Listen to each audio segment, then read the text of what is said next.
Friends, હવે આજે આપણે ધોરણ 12મા ધોરણની અંદર ધોરણ 11 એમાં આપણે એકાઉન્ટની અંદર હિસાબી સમીકરણ જે ચાલે છે, આ હિસાબી સમીકરણ જે ચેપ્ટર ચાલુ છે એની અંદર તમને હિસાબી સમીકરણમાં મેં 5 વ્યવહારો સિલેક્ટ કર્યા છે. પરીક્ષામાં જે પૂછશે આવી રીતે 5 વ્યવહારો જ પૂછવામાં આવશે.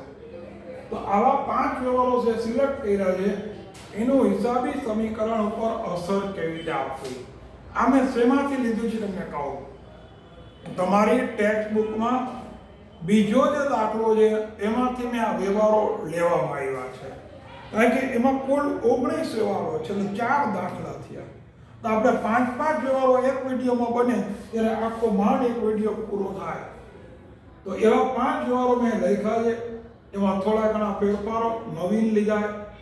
પહેલો વ્યવહાર જુઓ, 1 લાખ રૂપિયા રોકડા લાવી ધંધો શરૂ કર્યો, તેમાંથી 50% રકમ બેંકમાં ભરી.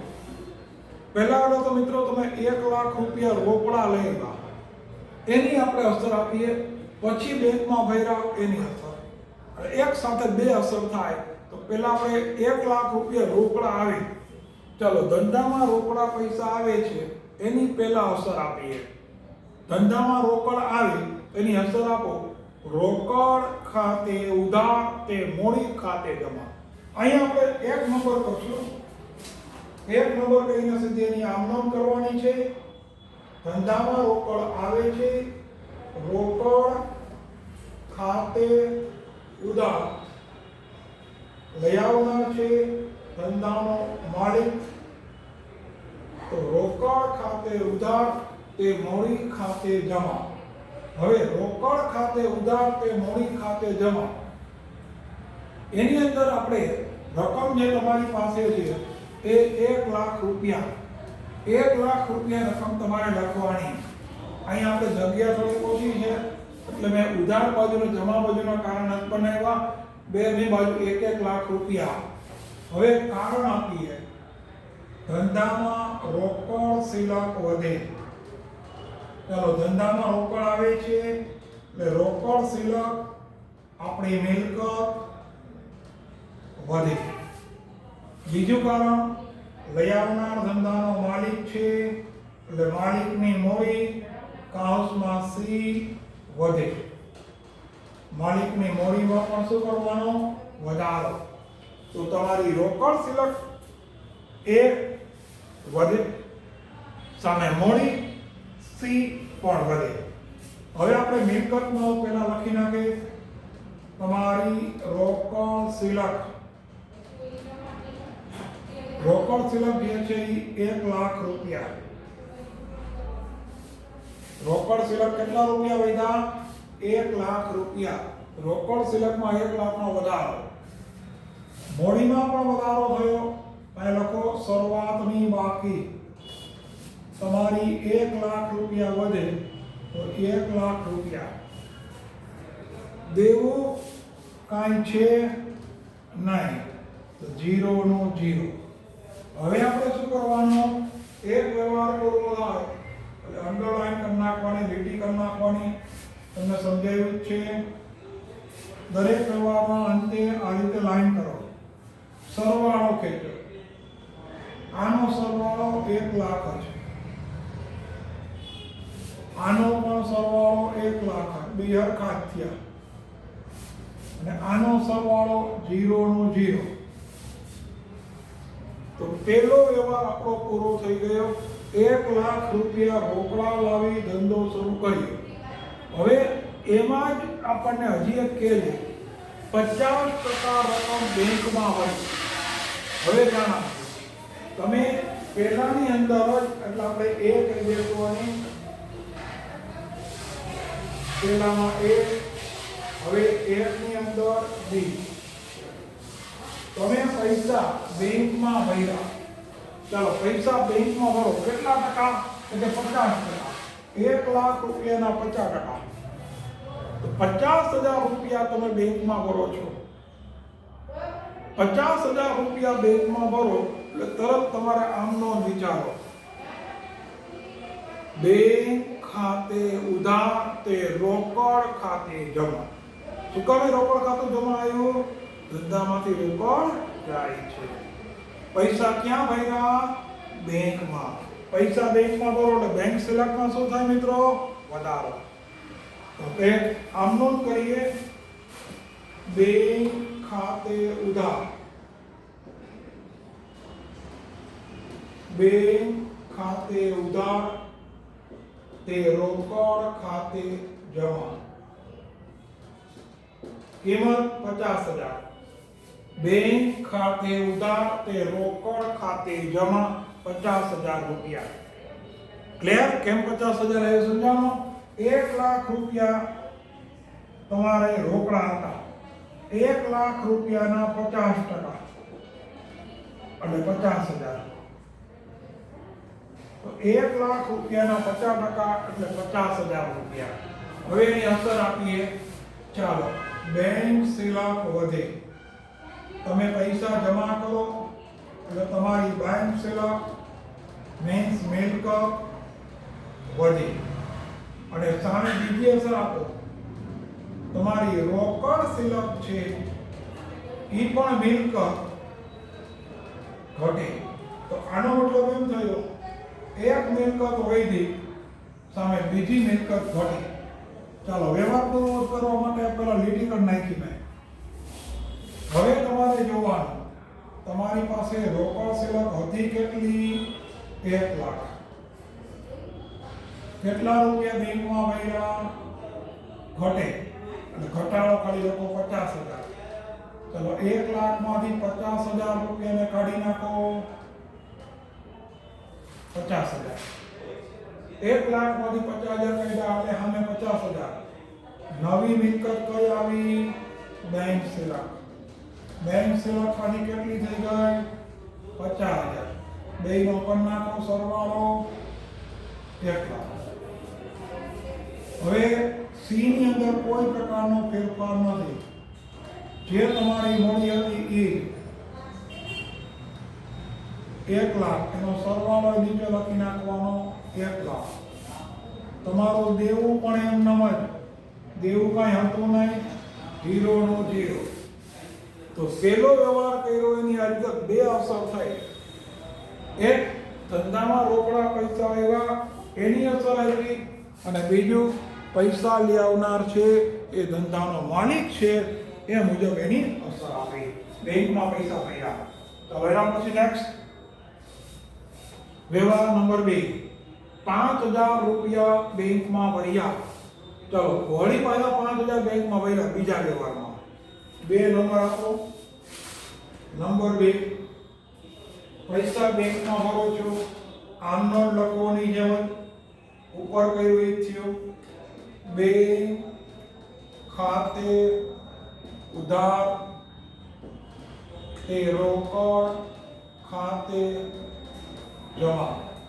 રકમ છે 5,000. તો આપણે આમનોમાં રકમના ખાનામાં 5,000. તો બેંક ખાતે ઉધાર 5,000 તે રોકડ ખાતે જમા 5,000. કારણ લખીએ. કારણમાં લખીએ. ચાલો, બેંક સિલક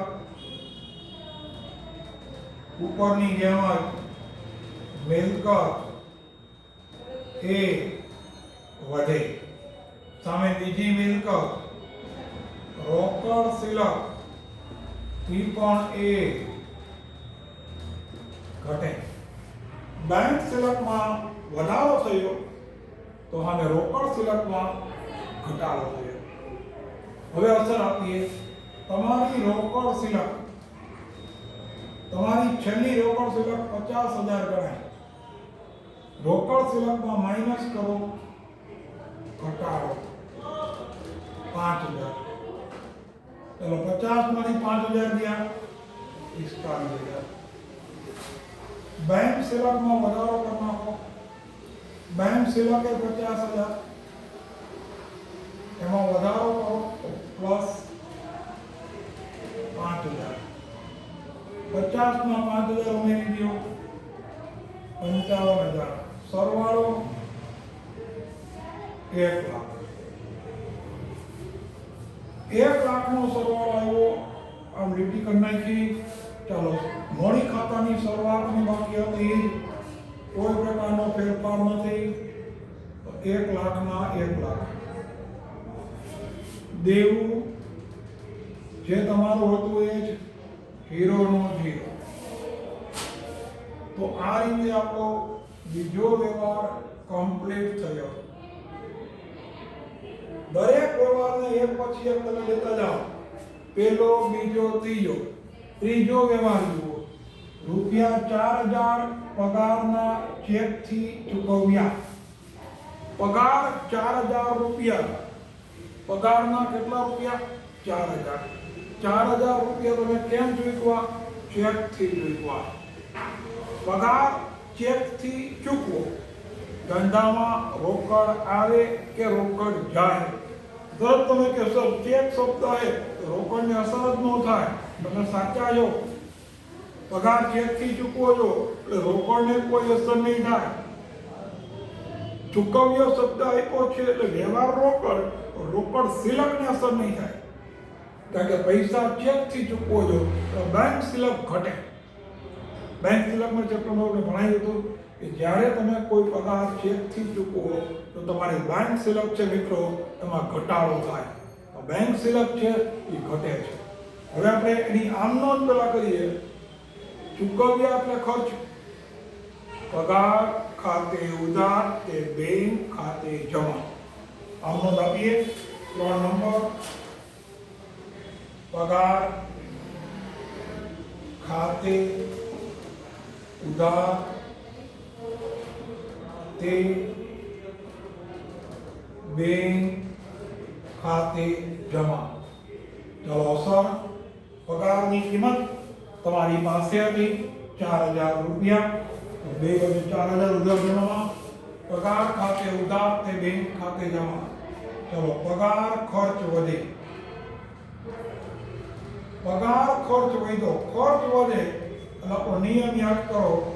તમને સમજાયું હતું જ્યારે ખર્ચ વધે તો માલિકની મૂડી 100% ઘટે. ખર્ચ વધે તો મૂડી ઘટે. બીજી અસર આપો. બેંક સિલક ઘટે. બેંક સિલક એ પણ તમારી મિલકત થઈ ઘટે.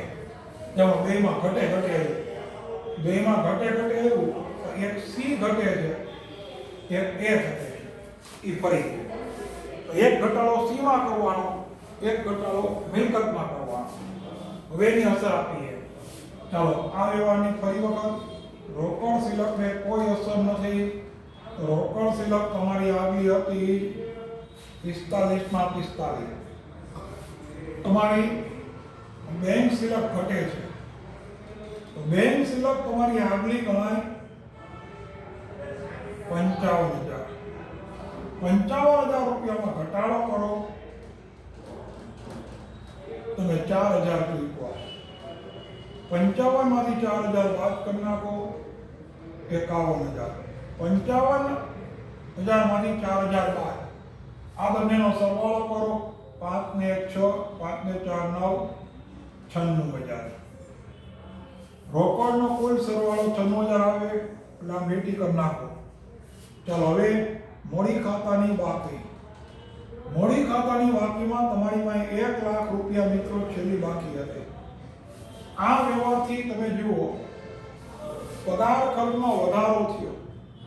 પગાર ખર્ચ વધ્યો એટલે તમારી મોડી ઘટે. પગાર ખર્ચમાં વધારો તો મોડીમાં ઘટાડો કરો માઇનસ. કેટલા રૂપિયાનો ઘટાડો? તો કે 4,000. 1,00,000 માંથી 4,000 બાદ કરી નાખો 96,000. એ સરવાળો નીચે ખેંચી લો. તમારું દેવું કાંઈ હતું જ નહીં અને કાંઈ છે પણ નહીં. 0 નો 0. આ રીતે આપણો ત્રીજો વ્યવહાર છે એ અહીંયા કમ્પ્લીટ થઈ ગયો. નંબર 4 ચોથો વ્યવહાર. હવે પાછા વ્યવહાર જો અગ્રહ પાસે એટલે જ મેં સિલેક્ટેડ વ્યવહારો કર્યા. તમને અગ્રહમાં અઘરું જે વસ્તુ હોય એ તમને કરાવી દઈએ. એટલે દાખલો ગણવામાં તમે ગમે ત્યાંથી વ્યવહારો આવે મિત્રો, તમને પ્રોબ્લેમ ના થાય. તો હવે આપણો ચોથો વ્યવહાર, 3000 કમિશનના રોકડા મળ્યા. ચલો, કમિશન રોકડ મળે છે.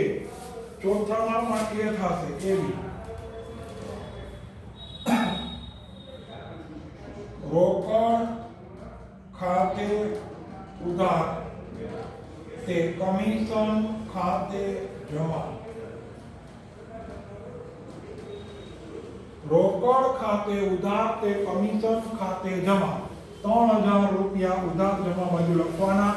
ફરીથી કહું છું, મારે અહીં જગ્યા નહોતી એટલે મેં ઉધાર જમાનું ખાનું નથી બનાવ્યું. તમારે આમનો જ પછી ઉધાર જમાનો કોલમમાં રકમ આપી હોય લખવાની. તો ઉધાર જમા બાજુ આપણે રકમ છે 3000. ચાલો અસરનું સીધી લખી. રોકડ સિલક વધે. તમારી રોકડ સિલક એટલે મિલકત વધે. બીજી અસર છે કમિશન, એ આપણી આવક વધે એટલે સી વધે. આવક વધે એટલે સી વધે. ફાઇન. ચાલો હવે આપણી રોકડ સિલક 45000, એમાં વધારો કરી નાખો. ચાલો રોકડ સિલક વધશે 3000, 45 માં 3 ઉમેરી દો 48000. બીજી મિલકત બેંક સિલક. બેંક સિલક તમારી જે છે એ બેંક સિલક છે તમારી કેટલી હતી આગલી 51000. એમ નંબર લખી નાખો 51000. બરાબર છે. સરવાળો, આ બંનેનો સરવાળો 8 ને 1 9, 5 ને 4 9, 99000. લીટી પર નાખવાની. હવે આપણે સી માં લઈએ તમારી મોડી.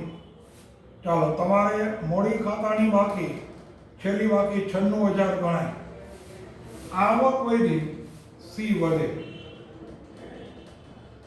વધારો 3000. 3000 રૂપિયા ઉમેરી દો. 96 + 3 99000. અહીંયા દેવું 0 નો 0 4B. હવે ચોથા વ્યવહારમાં હજી એમ કહે છે 2500 રૂપિયા કમિશન મળવાનું બાકી છે. મળવાનું બાકી કમિશન એ આપણું લેણું બને. તો મળવાનું બાકી કમિશન એ આપણું શું બનશે? લેણું. લેણા તરીકે દર્શાવવું પડે. તો હવે એની આંદોલન કરીએ. મળવાનું બાકી કમિશન એ આપણું લેણું. તો લેણા તરીકેની આંદોલન કરવી પડશે. મળવાના બાકી કમિશન ખાતે ઉધાર તે કમિશન ખાતે જમા. યાદ રાખજો. તો એ આંદોલન કરીએ છીએ. મળવાના બાકી કમિશન ખાતે ઉધાર. મળવાના બાકી કમિશન ખાતે ઉધાર તે કમિશન ખાતે જમા. રકમમાં જુઓ મિત્રો, કેટલા રૂપિયા કમિશન મળવાનું બાકી હતું? 2500 રૂપિયા. તો 2500 રૂપિયા ગણતરીમાં રાખવાનું, બંને બાજુ ઉધાર જમા. ચાલો, મળવાનું બાકી કમિશન એ આપણું લેણું. લેણું એટલે આપણી એ વધે. મિલકત વધી. સામે કમિશન છે એ આપણી આવક ઉપર તો એ આવક વધે, સી વધે. આવકમાં વધારો તો સીમાં વધારો. તમારી રોકડ સિલકને કોઈ અસર નથી. 48 ના 48. બેંકને પણ કોઈ અસર નથી. 51 ના 51. હવે આ મળવાનું બાકી કમિશન લેણું બન્યું. મળવાનું બાકી કમિશન આપણું લેણું કહેવાય. લેણા તરીકે તમારે દર્શાવી દો 4200. ચલો, કુલ સરવાળો 99 માં 2500 ઉમેરી દો 1,01,500. ન સમજાય તો સરવાળો કરી નાખવાનો. 48,000 + 51,000 + 2500 મોડી. ચાલો, મોડી ખાતાની અંદર 99,000 રૂપિયાની બાકી હતી, એમાં વધારો કરી નાખો 2,500 નો, ઓની જેમ જ 1,01,500. દેવું તમારું કાંઈ નહોતું એટલે 0 નું 0. આમનો ચોથી 4 બી કમ્પ્લીટ. પાંચમી આમનો નંબર 5 છેલ્લી 4,000 રૂપિયા ભાડું ચૂકવ્યું. આ વધારાનું કાઢી નાખો નહીં સમય માટે. 4,000 રૂપિયા ભાડું ચૂકવ્યું ફરી. ચલો ભાડું ચૂકવજો, ધંધામાં રોકડ જાય. આમનો ભાડા ખાતે ઉધાર તે રોકડ ખાતે જમા. પાંચમી અને છેલ્લી આમનો ભાડા ખાતે ઉધાર તે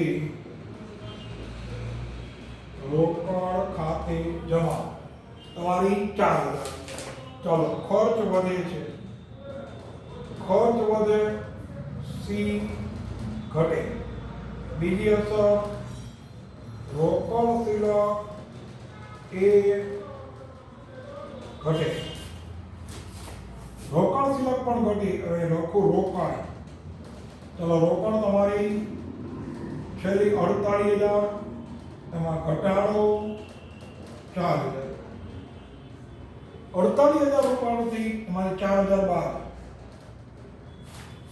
બેંક શિલક, ચલો બેંક શિલકમાં કોઈ ફેરફાર નથી. 51 ના 51. મળવાનું બાકી કમિશનને આપણે લેણું કહી શકો. હવે લેણું લખો તો એ 40, 2500. આ વ્યવહારથી તમારી રોકડ શિલકમાં ઘટાડો કરવાનો હોય 4,000. 1,01,500 માંથી 4,000 નું બાદ કરી નાખું તોય હાલે 97,500. એનો સરવાળો 44,000, 51,000, 2500. દરેકનો મિત્રો સરવાળો કરો એટલે 97,500 કુલ સરવાળો. ચાલો હવે મૂડી ખાતાની બાકી પર છેલ્લું 1,01,500. ચાલો સી ઘટાડો કરવો છે, માઇનસ ઘટાડો. ઘટાડો આપણે કરી નાખવાનો તમને 4,000 રૂપિયા. 97,500. અહીં નીચે પણ લખી નાખો 97,500. દેવાની અંદર કાંઈ હતું નહીં. દેવું 0 નું 0, અંડરલાઈન 0 નું 0. તો આ રીતે મિત્રો આખો દાખલો 5 વ્યવહારો બધા અઘરા વ્યવહારો કરીને તમારી સામે આ દાખલો લેવામાં આવ્યો. બરાબર ક્લિયર રાખજો, રાખજો. અસ્તુ જય.